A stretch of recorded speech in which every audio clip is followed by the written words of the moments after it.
Well, good morning and welcome back to the Broadcast Retirement Network's BRN Sunday podcast, where members of the media, academia, and financial services all convene to analyze all the news in retirement, markets, technology, personal finance, and more for the week. I'm Jeff Snyder, your host. We're going to have a great show as always. We've got a very special guest, Jack Stosskopf. He is the Assistant Superintendent of DC Everest Area School District in Wisconsin.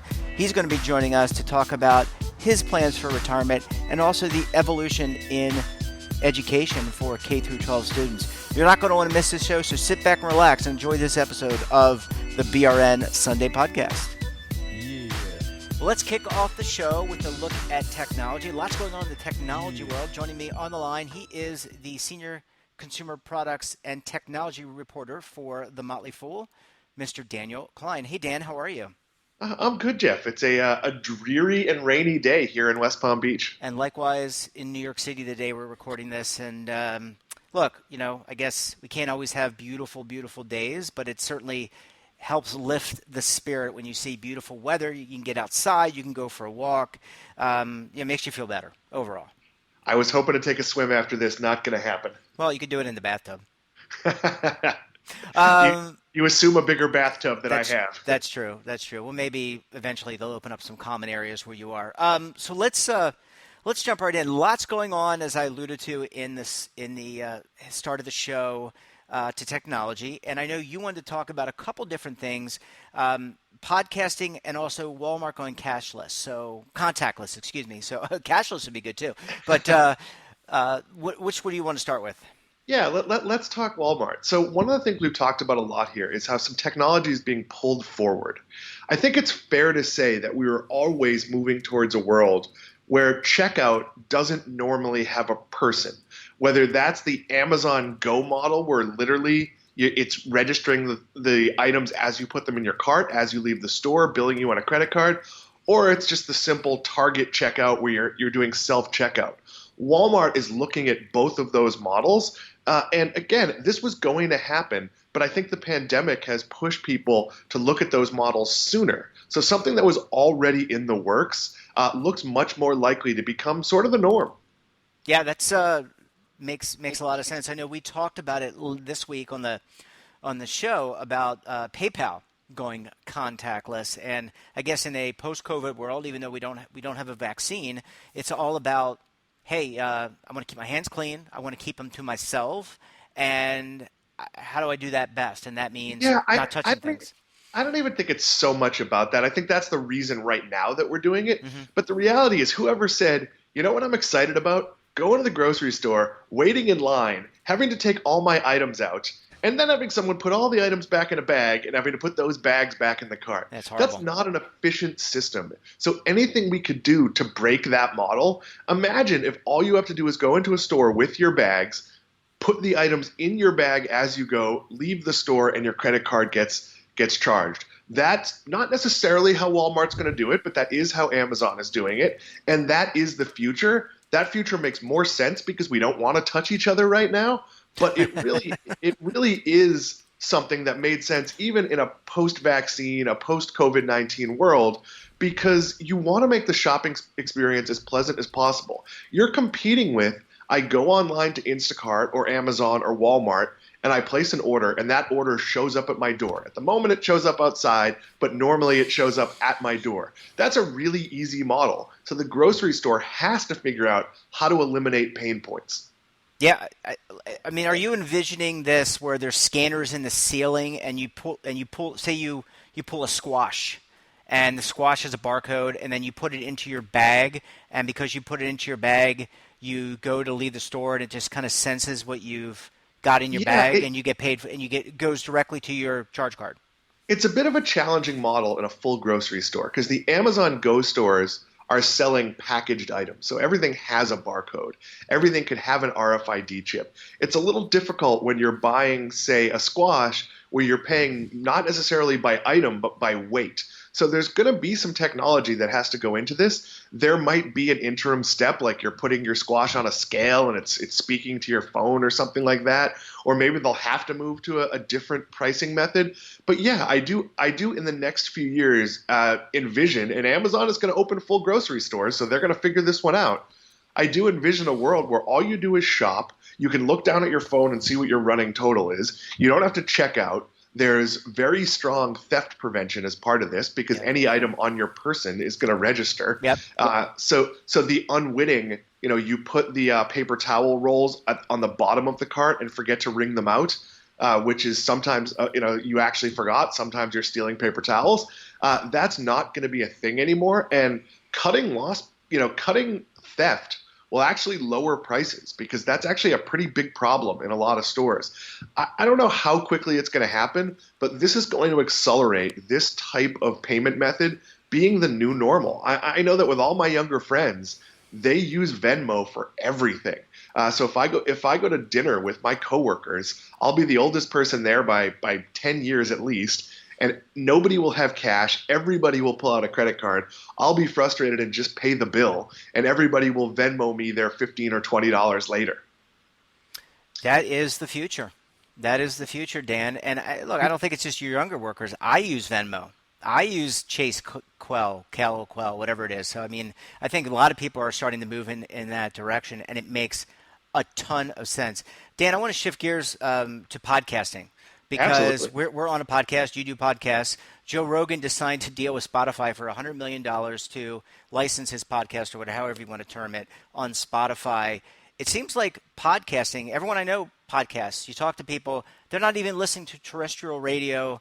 They're not watching TV. They're DVRing it or recording it, and they're listening more and more to podcasts at their discretion, at their leisure. What can you tell us there?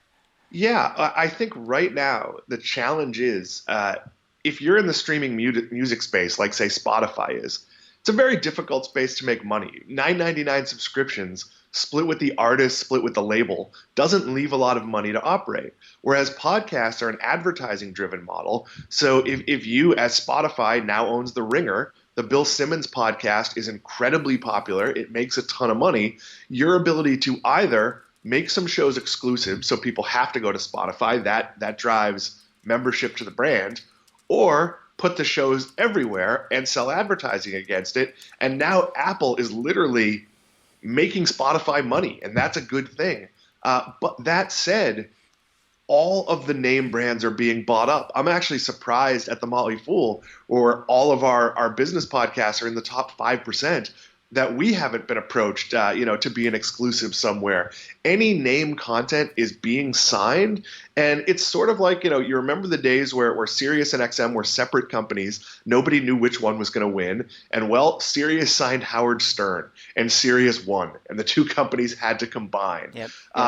That's kind of what you're going to see happen. All the big players are going to take a lot of money to go somewhere. Joe Rogan is losing distribution by being exclusive to Spotify.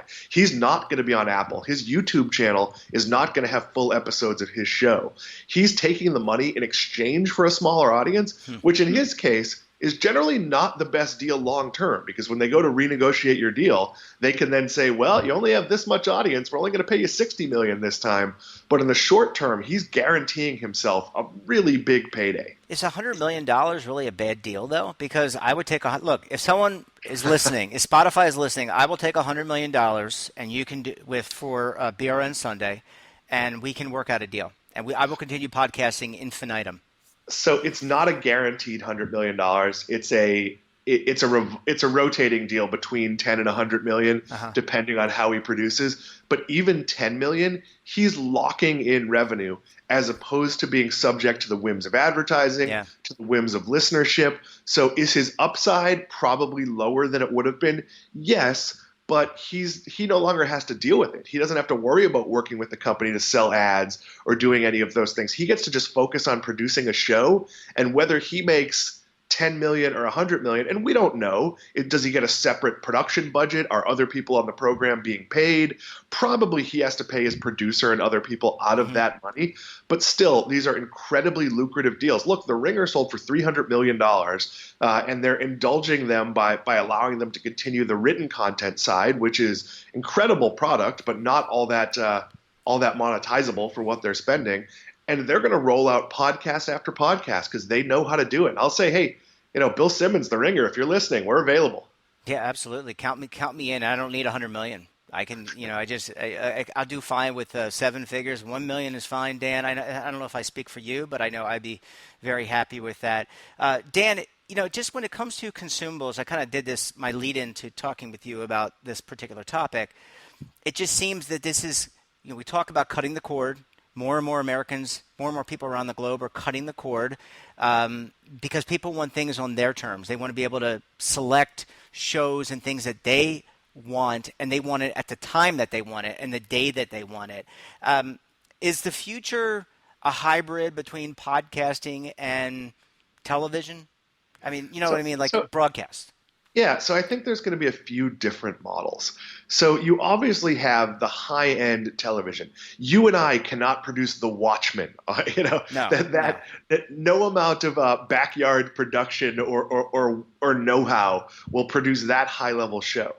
On the other hand, if you look at what the network talk shows are doing with all the broadcasts from home, doesn't look that different from what I'm doing every day on Motley Fool Live. I produce a show at 4 o'clock every day that's loosely based on Pardon the Interruption and Around the Horn, 2 ESPN shows. And I'm producing it from my cowork with a tiny bit of help from a producer on my laptop camera, working with multiple people. And while it doesn't have the full production values we'll have when we can get back into a studio, it looks like television. So I think you're going to see a lot of that, a lot of niche programming that's, maybe only being viewed by 10,000, 20,000, 30,000 people, whatever it is, but is so specific that it's monetizable. You can see that all over YouTube. Certainly there are podcasts that get millions of listeners that make money, but there are podcasts that get tens of thousands of listeners that are also very profitable because they have a niche. I think you're going to see all sorts of different methods of production, and you might see some of the networks like ESPN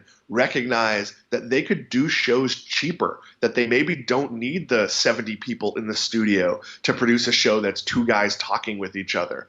So yeah, I think you're seeing a leap forward in how a lot of television is produced, and certainly the death of radio. There's very little reason to listen to the radio. And frankly, there's not that much reason beyond Howard Stern to listen to Sirius XM. Yeah. I can get a ton the of Grateful, great... the Grateful Dead Network, the Grateful Dead Network, that's the only other reason to get Sirius XM. I'm sorry. I didn't Yeah, mean to but interrupt you.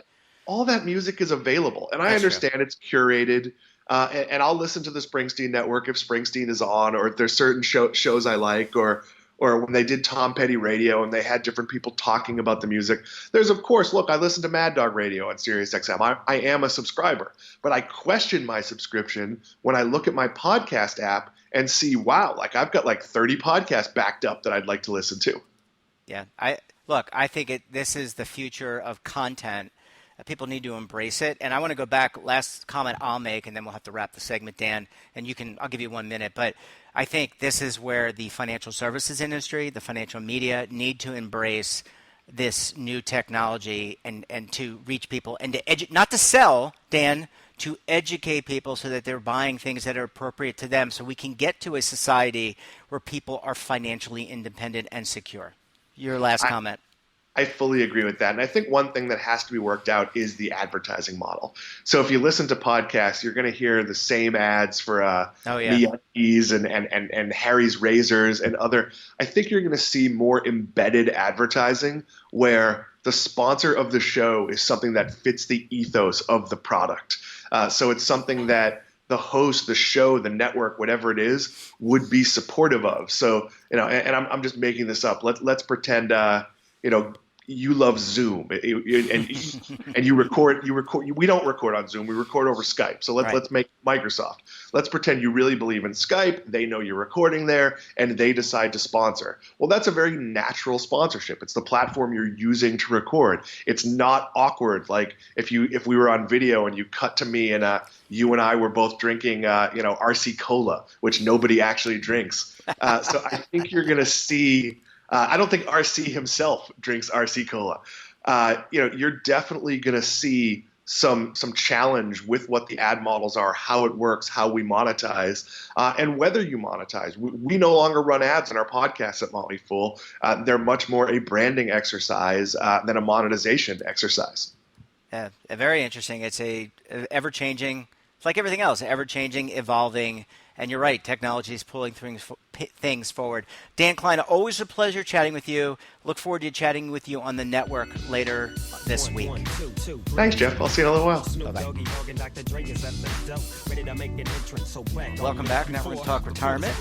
On the line, she is the retirement reporter for Market Watch. Welcome to the show, Alessandra Melito. Hi, Allie. How are you? Hi, I'm good. How are you? Doing well, doing well. It's Friday, beautiful day out. It helps lift the spirits a bit, given what's going on. But really interested, a lot of reports this week about retirement and savings. Wanted to check in with you and the team at Market Watch to see what's top of mind for you.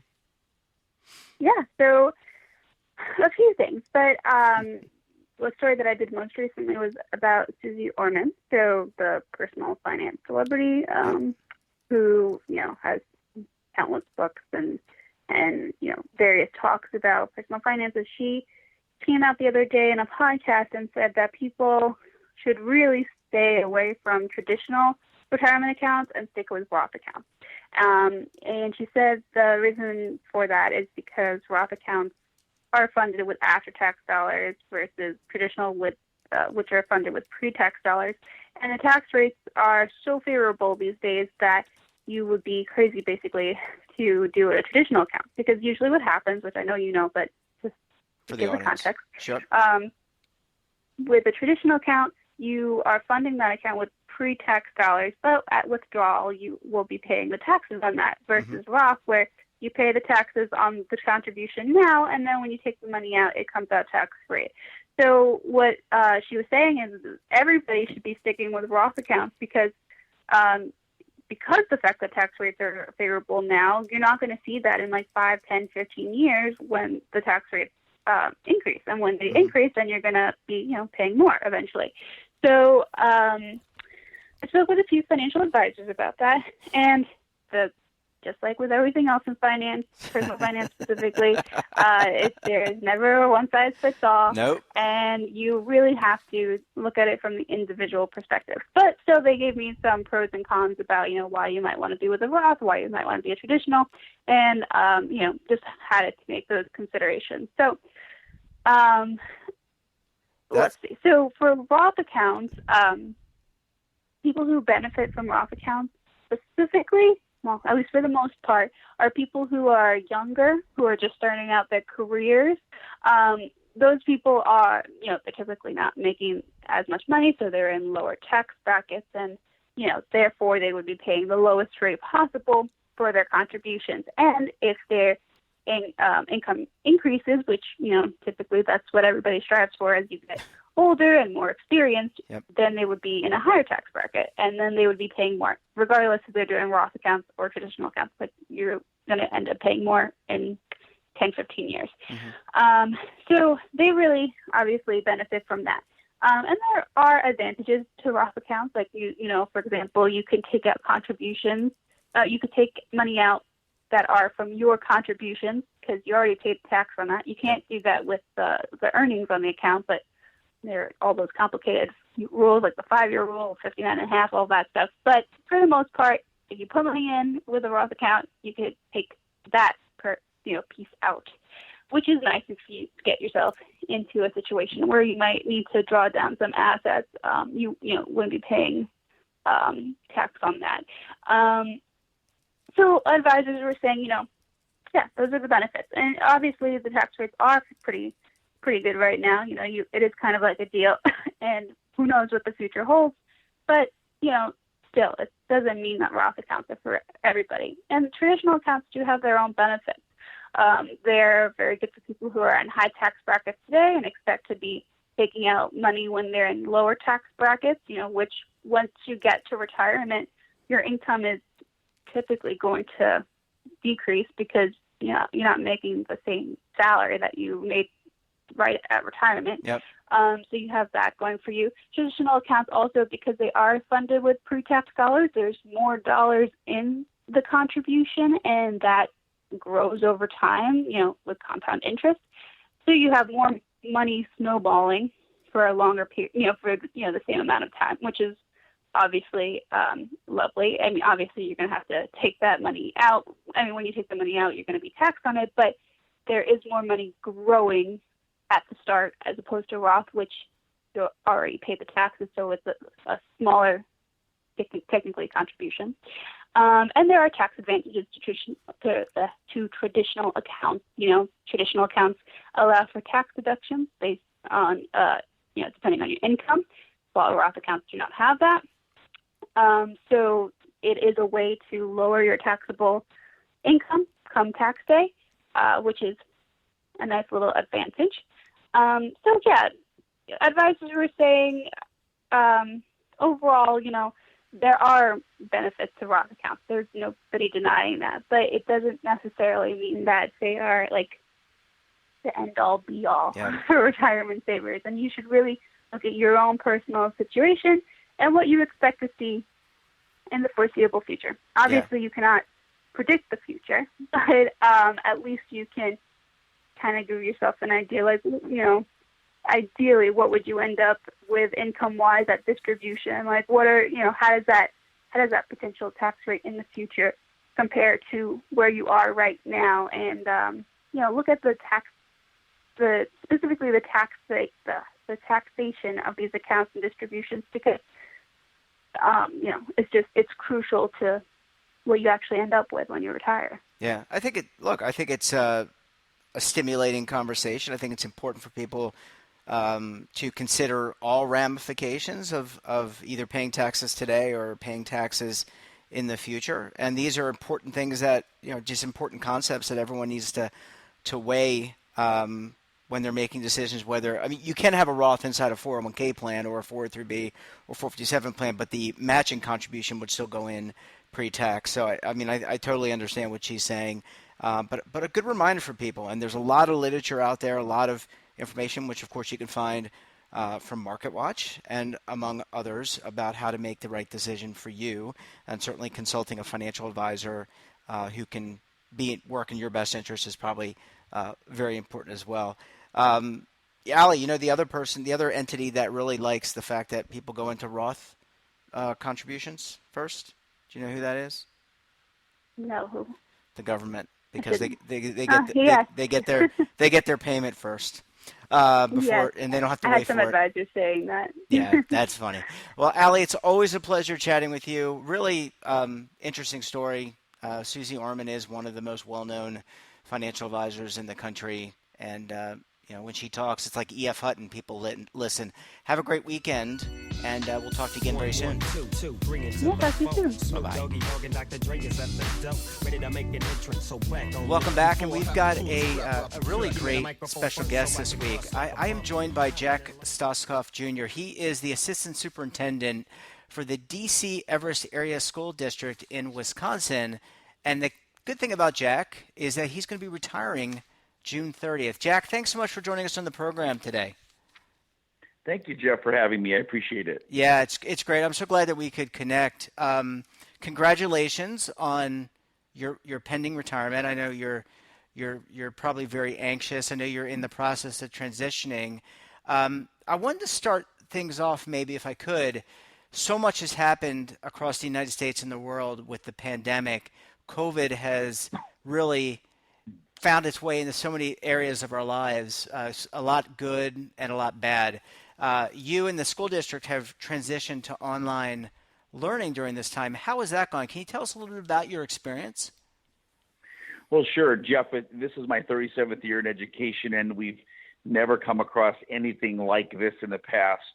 One of the things that most school districts have a learning management system that they've implemented for online access to regular academic materials for students. But what we've been forced to do in a real hurry, starting, I believe it was March 13th, when the students no longer were coming to school, our teachers were forced to jump in with both feet to really learn to use the learning management system and online learning at a rapid learning pace in order for our kids to continue to learn for the rest of this past school year. And so when you talk about there's been some good things and some bad things that have come from the pandemic, one of the really positive things for us is our teachers, their learning curve toward implementing online or blended learning has accelerated incredibly fast. And so, because we don't know what the return to school situation is actually going to look like this fall, nobody really knows for sure yet, based on what the CDC says and what the health department tells us.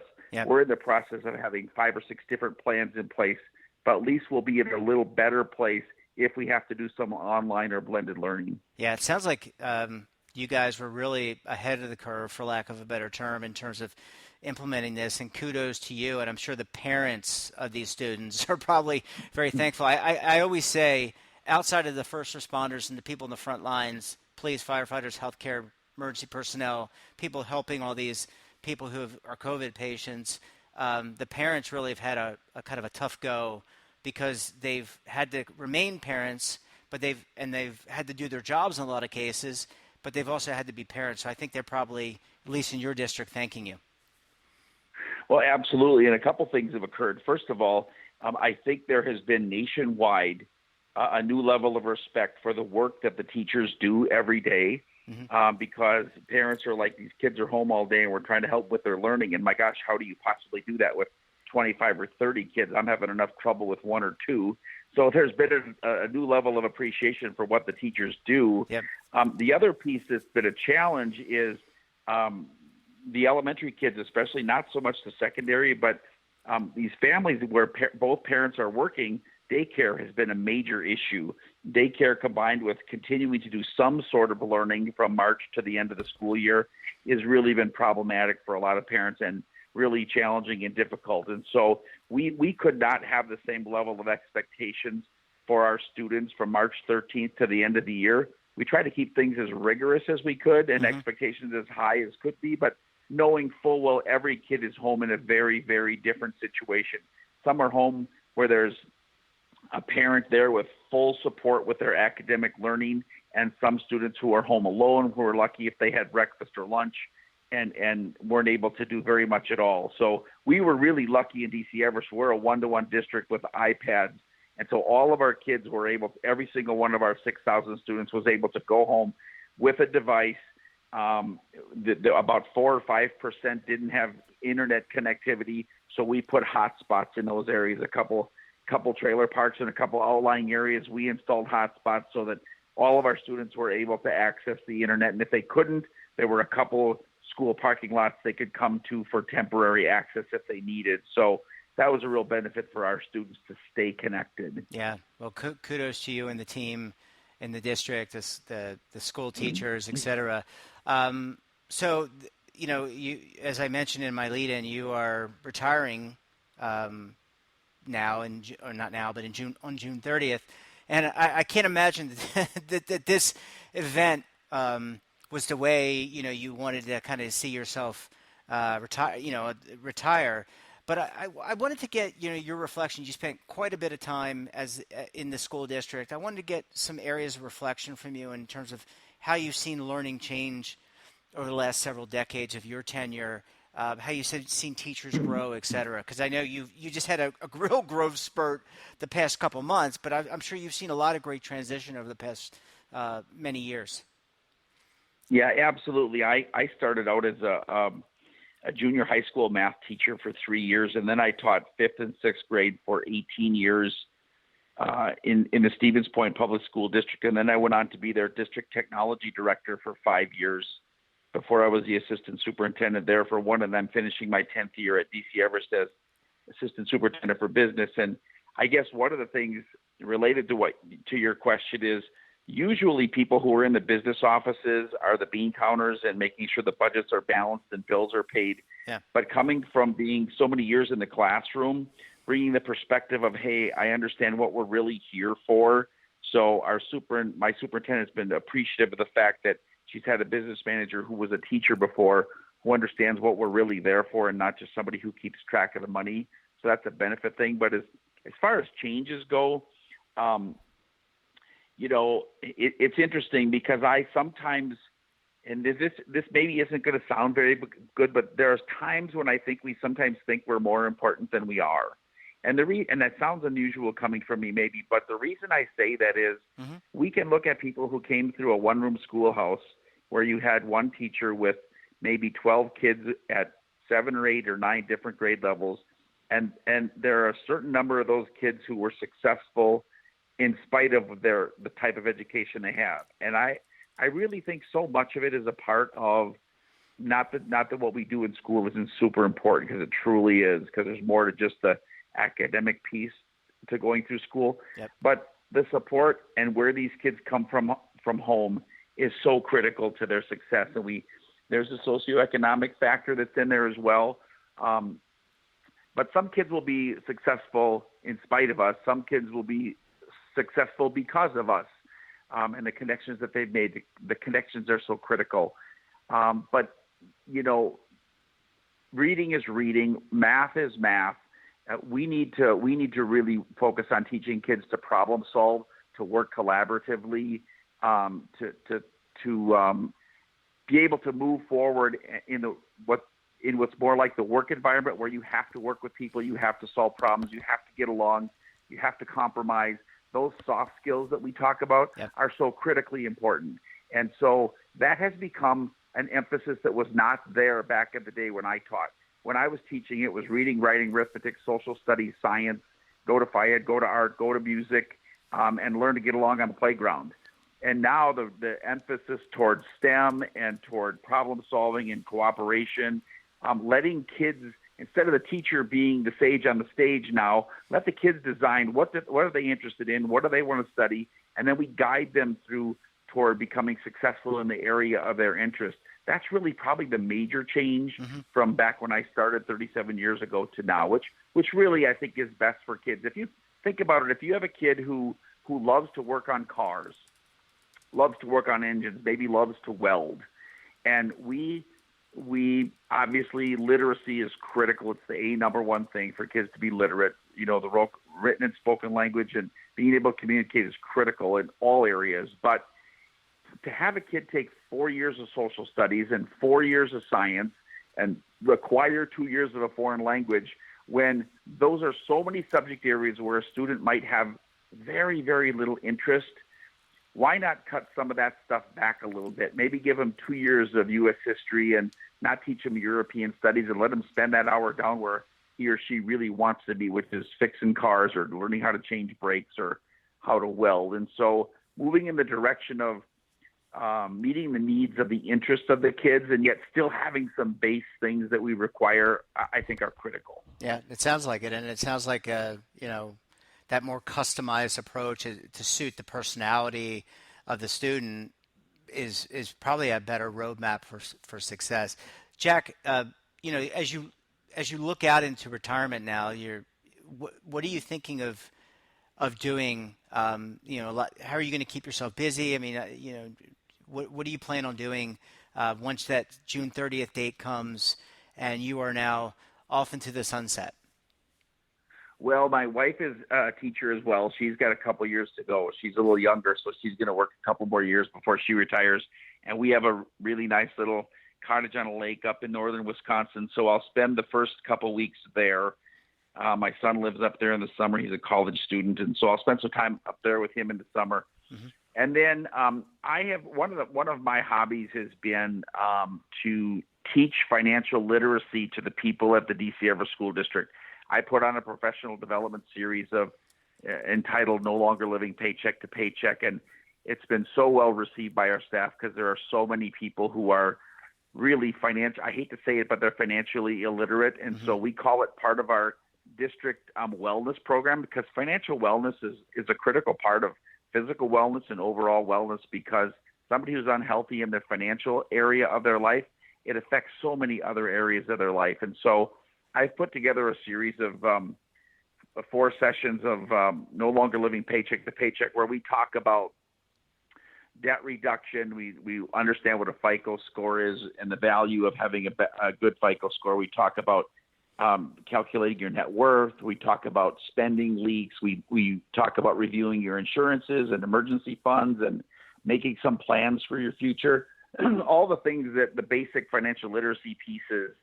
And so what I've done is I've put together a little company, it's called Worksite Money Coach. So it's worksitemoneycoach.com. And what happens is I will be going into schools and I'll be going into businesses and offering this financial literacy piece as a part of people's wellness programs, because most companies and most school systems and colleges have a wellness program for their staff. And so if this can be a part of their wellness program, my goal is I'll make a little bit of money, but my purpose really is to give back. If I can spend some time with some people that maybe they change their financial practices so that their financial trajectory changes and they end up with a better life going forward, then I'll feel good about that. And so that's really my purpose. It was tough for me to decide to retire, but once I found a meaningful purpose that will be helpful to others, my decision actually became easy. And so really excited. I'm going to do it part-time. As I'm not going to overly promote it. It could be an in-person program, or it could be. I have it set up online as well if people want to just do it at their own pace. I have recorded videos and presentations and activities that people can do. So really excited about it. I think there's a need for it. And yeah, so I'm going to putz with that and spend some time up north. Good for you. And enjoy life. Take care of my folks a little bit. They're getting older, so they're going to need some help. But I'm in a really good place in that regard. Yeah, well, it sounds like you're actually continuing your mission as a teacher, and I couldn't agree with you more. Financial literacy is an area that we really need to be spending a lot of time, because if you can empower people, right, Jack? I think if you can empower people to be financially independent, no matter what you earn. Right, you understand how to balance a checkbook. You can do a budget. You can work towards your financial goals. Then you have very independent people, and that is a good thing. So it sounds like, I think it's amazing. I give you a lot of credit for that. Well, I appreciate that. I'm excited about it. Because I've been able to do it for a couple of years with our own staff, and I have them do surveys, and they're like, oh my gosh, I had no idea that if I had a small emergency fund for my car insurance deductible and I built it up to $1,000, I could have $1,000 deductible on my car insurance instead of $250, and I can save $300 a year on my premium just because I have this deductible tucked aside. And people are like, I never thought about that. Well, if you can squirrel that together, it can save you $300 a year for many, many years, and it makes a difference. So yeah, very excited to teach people and that kind of thing, so that so people can have a better life. That's the bottom line. Absolutely. Well, Jack, I want to thank you for your service as a teacher, as an administrator, and also for the future service you're going to do as a financial literacy educator. Congratulations on your retirement and ascension into a new career.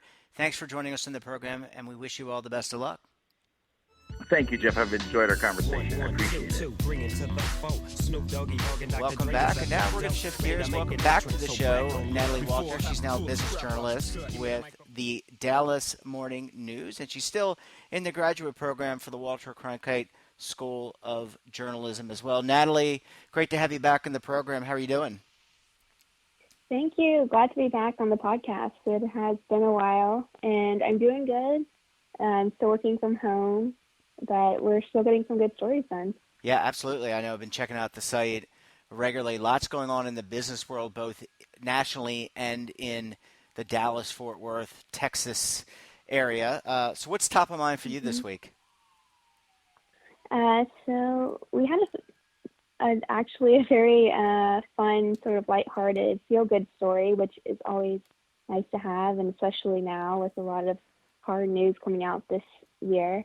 And so I had covered a costume shop a few weeks ago, and when COVID hit, all events requiring costumes were canceled nearly overnight. The Kentucky Derby, the Scarborough Renaissance Fair, Mardi Gras, St. Patrick's Day, and so they went from making $3,000 a day, this local shop, to about $0 a day, and so they decided, well, we're gonna get the PPP loans to help cover payroll for a while we have no business. And so they were able to get some PPP loans, but that runs out, and it also 75% goes to employees, but you still need to cover your insurance and your rent, utilities. Yep. So they were really struggling because nobody needed a costume anymore. And they especially used to get a lot of their business from these lavish costume parties in Texas. They were thrown at mansions, and those were obviously all canceled. So the owner talked to the SBA and they said, I think you should just fire your employees and then they can collect unemployment. But the owner, Jerry Purvitz, said, I just can't do that because they're just such a close-knit family at this costume shop. There's 6 employees he has. 4 of them are single parents. One of them is still supporting some family back in El Salvador. And so he decided to pivot his whole business to making masks, and they make about 200 to 300 a week. But when I called him a few weeks ago, they were only selling 1 a day for $15, maybe 3 a day for $75, or maybe no masks a day. And so he just, I called him out of the blue. He did not contact us. And he just sort of told me his whole story and said, we're really struggling and I don't know that we're going to make it. And we just talked for about an hour about how much he cares about the shop and his workers. And the day after the article came out, he had his best day, 2,500 in sales. Wow. His best day since COVID hit. Sure. Not best right, day not ever, the best day yes, ever. I understood. COVID. Understood. Yeah. Oh, thank you. And then also a retired SMU professor, that's a university located in Dallas, he saw the article and he was really impressed with the owners that he was doing everything he could to keep his employees on. He pivoted his whole business. He himself was going without a paycheck. He still hasn't fixed the air conditioning in his truck, and he just felt led to help out. And so he talked to his wife and he said, I think we should send our stimulus checks to this costume owner. He's doing everything he can to make it through until events return. And she was right on board. And so they sent both of their $1,200 checks for a total of $2,400 to his costume shop. And, they were obviously thrilled and they sent them a thank you note and they talked on the phone to thank him. And so it's just kind of a feel-good story. And the costume shop owner said that money covers about a week payroll and really helped them catch back up. Wow, that's great. That's all the tumult that's going on around the country and a lot of negative news for a lot of reasons, right? This is something that I think people can kind of take away and say, hey, it's nice. People still care about each other. Your story kind of kicked it off, was the catalyst, and then all these people saw it, and it just shows the power of community, I think, which is, really part of the fabric of America. Definitely. And, the note that the SMU professor sent to Jerry said, I want you to know that this is because of that article I read, and I hope that other people will follow. I trust that will happen. And, for him, he said, we don't need this money. My wife and I are comfortable now. We are both retired. And so he said, I think this is a time where you can, to try to help other people, we all have to make it through this time. And, Jerry's shop is not even the only costume shop struggling. They're all struggling. There's the international costume business called Ruby. And they're the ones who make all the costumes you see at Party City, Target, on Amazon. And they had to file for Chapter 11 protection. And they actually switched to making masks and PPE gear to make it through this time, and also hand sanitizer. So even this huge costume shop on the international level, is struggling because no one needs costume right now. Yeah, but it's nice to see people pivot. Natalie, what is, many of the, as we talked about on the network yesterday, many states, cities around the country are reopening. What's the status in Texas and specifically the Dallas area? I know have they entered phase 1 or phase 2? Right. So we're a bit further along than some other states. The big news right now is that Cinemark, the theaters, they're opening today, and they are starting with just 5 theaters in the Dallas area, and those will be the only Cinemark theaters open in the whole country. They're starting with that today, and they're going to test out their new safety measures, which are, I was looking at them yesterday, they're very intense. They're going to be cleaning high-touch surface areas every 30 minutes, so that includes restrooms, wow, That includes door handles and the kiosks. And then all the theater showrooms will be cleaned after each showing. That includes the seats and the handrails. And they're going to have staggered show times and capacity limits. So they'll be testing that out. But the controversial point is that Cinemark is not requiring masks, and other theaters aren't either. AMC has already said they'll be reopening in July and won't require masks. Wow. And, a lot of stuff has been coming out, I'm sure you've seen over the past few weeks, about how much a mask helps, even if you don't have it and, to not get it, or if you do have it, it really helps not to spread it. Maybe you don't have symptoms. So I can understand people being upset with that and maybe not feeling comfortable with that. I don't know if maybe the theaters will end up changing that. Cinemark is another business like the costume business where for almost 3 months they had zero revenue, right, which is just unheard of, and there's lots of businesses like that. So they had to lay off, sadly, 17,500 hourly workers back in March. So hopefully, I talked with some of their spokespeople yesterday, and they were saying we definitely want to hire everybody back, and as demand rises, we're going to try to hire back, and they have plans to hire back thousands, they said. So that is good to hear, and I'm sure AMC will follow suit. Yeah, absolutely. Well, a lot of change. I think we can be assured of that, and it's nice to see. I mean, it is a feel-good story. Nice to see the sense of community in Texas and also around America is alive and well. Natalie, always a pleasure chatting with you. Great stories. Great to have you back on the podcast, and we look forward to, of course, always chatting with you very soon. Thank you so much. I hope to be back soon, and I'll catch you up on the business and Dallas. Absolutely. Take care. You too. Bye. Welcome back. Now time to talk a little real estate, and on the line, he is the real estate reporter for Dow Jones Market Watch. Let's welcome back to the program Jacob Passy. Jacob, welcome back to the program, my friend. Glad to be here. Yeah, how are things? I know you transported yourself and your family to Maine. How are things going up in the great state of Maine? Nice. It's good to get out in nature and get some fresh air and get out of the city for a little bit. So well, good for you. Yeah, I'm pretty lucky. Yeah, you are lucky, and good for you to get some relaxation and take in all that nature has to offer. I think a lot of us listening are probably very jealous right now of you. But I digress. So let's jump in and talk a little real estate. Lots going on, I'm assuming, with things reopening in America.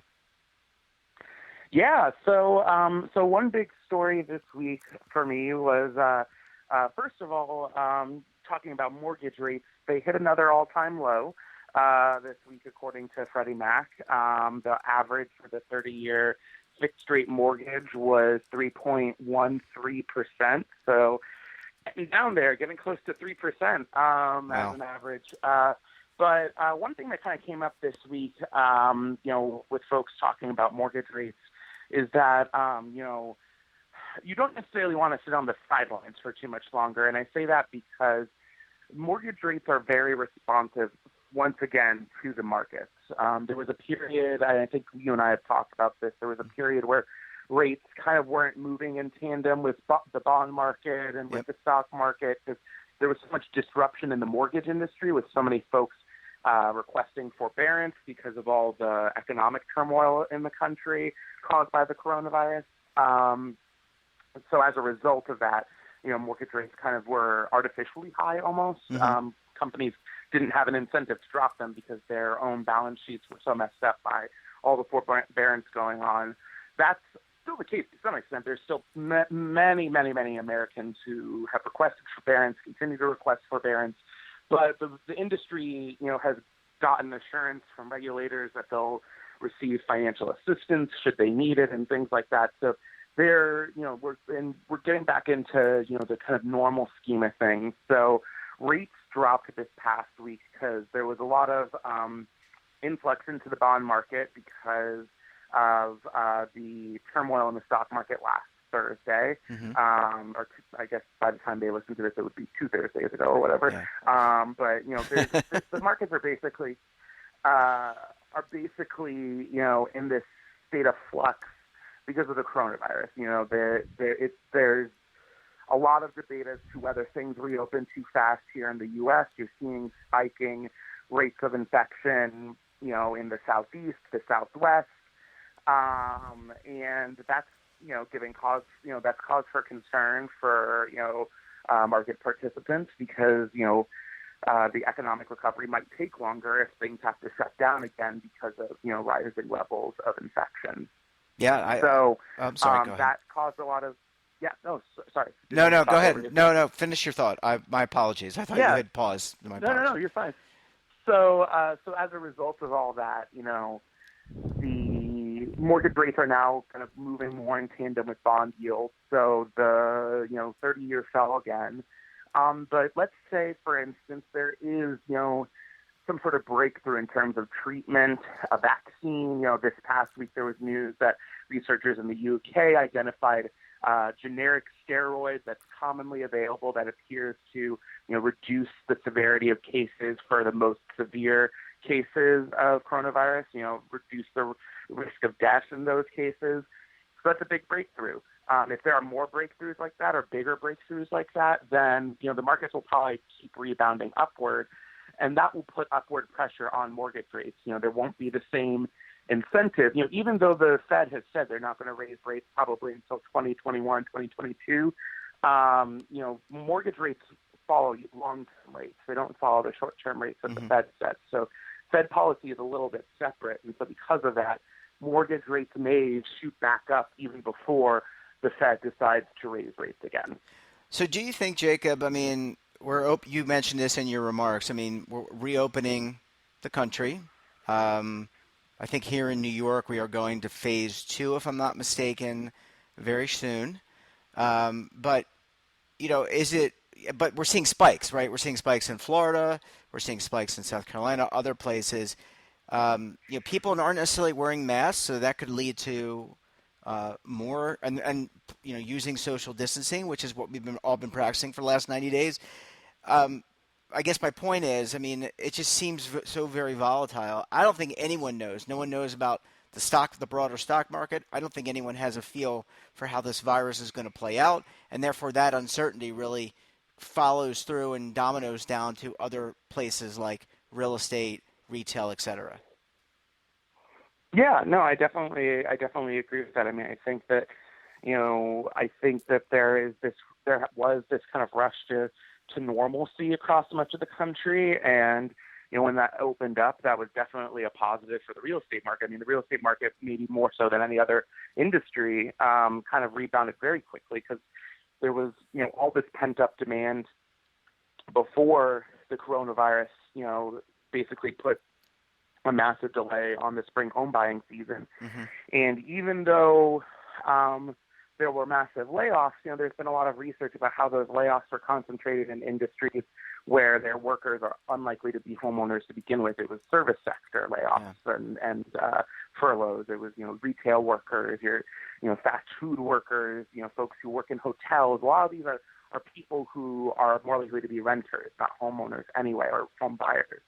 So because of that, when things sort of were opening up again, real estate was, often deemed an essential service, and so they were able to kind of get back into the swing of things fairly quickly. And real estate agents were very adept at, doing virtual home tours and rolling out that technology to interested buyers, so that even in cases where folks don't want to tour homes and things like that because of concerns about, spreading the virus, catching the virus, there were lots of options there, and there still are these options, out there for folks. Yeah. But yeah, I think if we're talking about the risk of a second wave, which would come, in the fall or winter potentially, if we're talking about, these rising rates of infection in parts of the country that opened up faster than others, that could put a hindrance on things. When all this started, you saw real estate activity kind of grind to a halt because of how many things had to shut down by, government mandate and things like that. And so if those things have to shut down again, a lot of these deals will slow. And it'll also give people pause, or make them change their preferences. Another report that came out this week from Realtor.com showed that, indeed folks are moving to the suburbs, that there's a spike in interest in the suburbs and rural areas.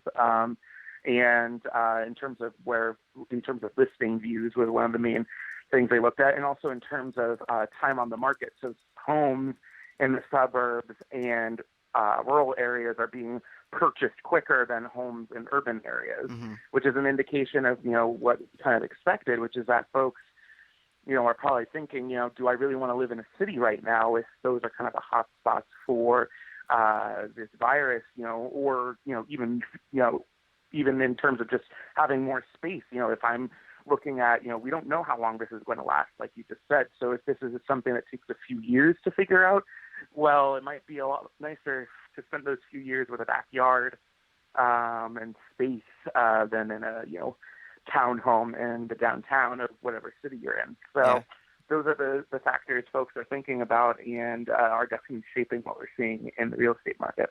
Yeah, well, certainly things look to be very fluid. Well, Jacob, you enjoy your time in Maine. Enjoy that lovely nature, and we look forward to having you back on the program again next week. Take care.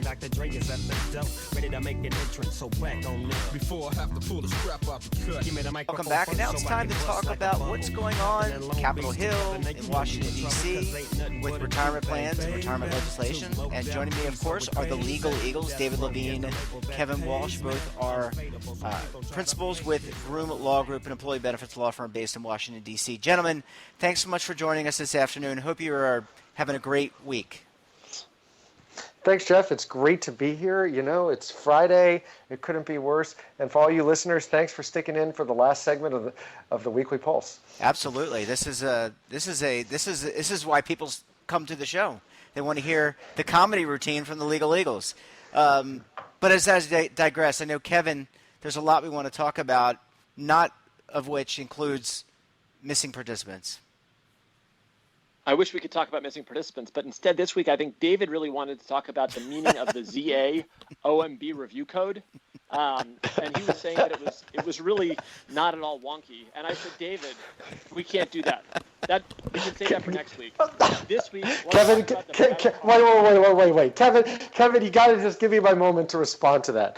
First of all, I find the codes incredibly fascinating, but I got the interest from you because for any of our listeners, if you're really interested, Kevin does a monologue on the codes on the Form 5500 annual report that is to die for. And I literally mean you want to die as you listen to it. So the PEP RFI, there was some speculation going into it that because it led off with ZA while it was at OMB, that this meant that it had to relate to exemptions. And you know what? That speculation was correct.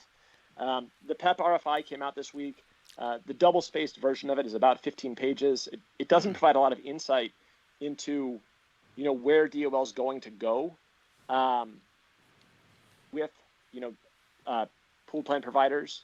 But what it does suggest is that EBSA, or the DOL, Department of Labor, is considering issuing an or more than one exemption that relates to pooled plan providers and how these PEPs will operate.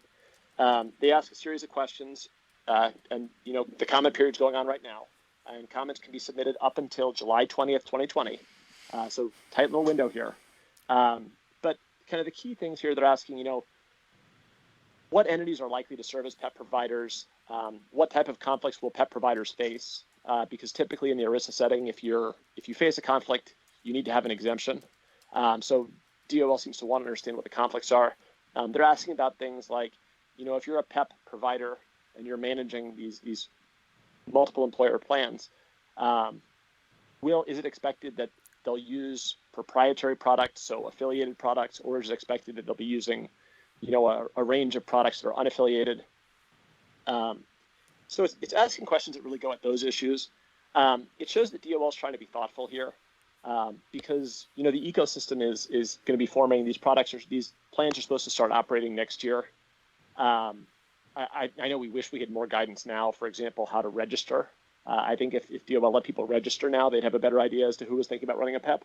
But it's a good sign that, one, very short comment window, which shows that they recognize the hurry. Yep. And also that, they're thinking through the idea that PEP providers they may need exemptions depending on how they structure their business, and DOL wants to think through those things carefully, and if relief is necessary, it signals they're willing to work with the regulated community to do it. I mean, ultimately, this is all about coverage.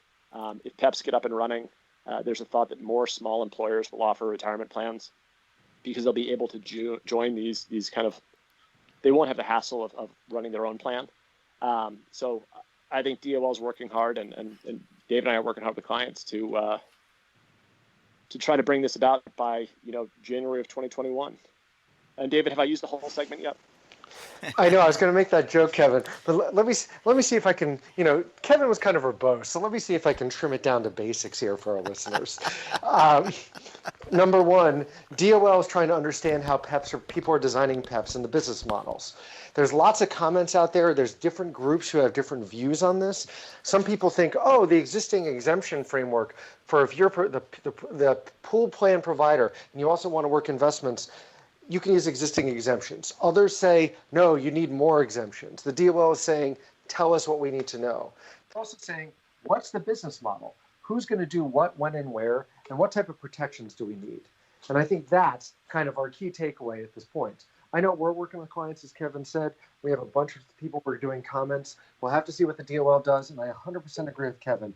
We need to figure out what the registration rules will be. So, Jeff, I'm going to keep our segment on time and cut it short. David, you didn't manage to work in the phrase, pooled plan providers providing participants proprietary products. I thought you were going to work that in this week. Kevin, just because you want me to say your dorky phrases, I don't feel like I need to. You own that one. And you know what? Just because my time went missing today, like a missing participant, don't blame me. Well, gentlemen, thanks, Jeff. Yeah, thanks, Jeff. Great segment, and it looks like things are moving forward to helping Americans with retirement coverage. Have a great weekend, and we'll talk to you again next week, guys. Thank you so much. Thanks, Kevin, too. Bye. That wraps up this episode of the BRN Sunday podcast. I want to thank Jack Stosskopf very much for his engaging conversation about the evolution of K-12 education, as well as his very interesting and unique plans for his retirement. I also want to thank all of our great contributors that make time out of their day, basically donate their time to come on the show and the network each and every week. We really appreciate that. And lastly, I want to thank you, our audience. Don't forget, we're back again tomorrow. That's Monday. We're going to be joined by Advisor and Chief Community Officer for Money Alignment Academy, George Grombacher. He's going to be analyzing some of the latest news. So until then, I'm Jeff Snyder. Stay safe, keep on saving, and don't forget, roll with the changes.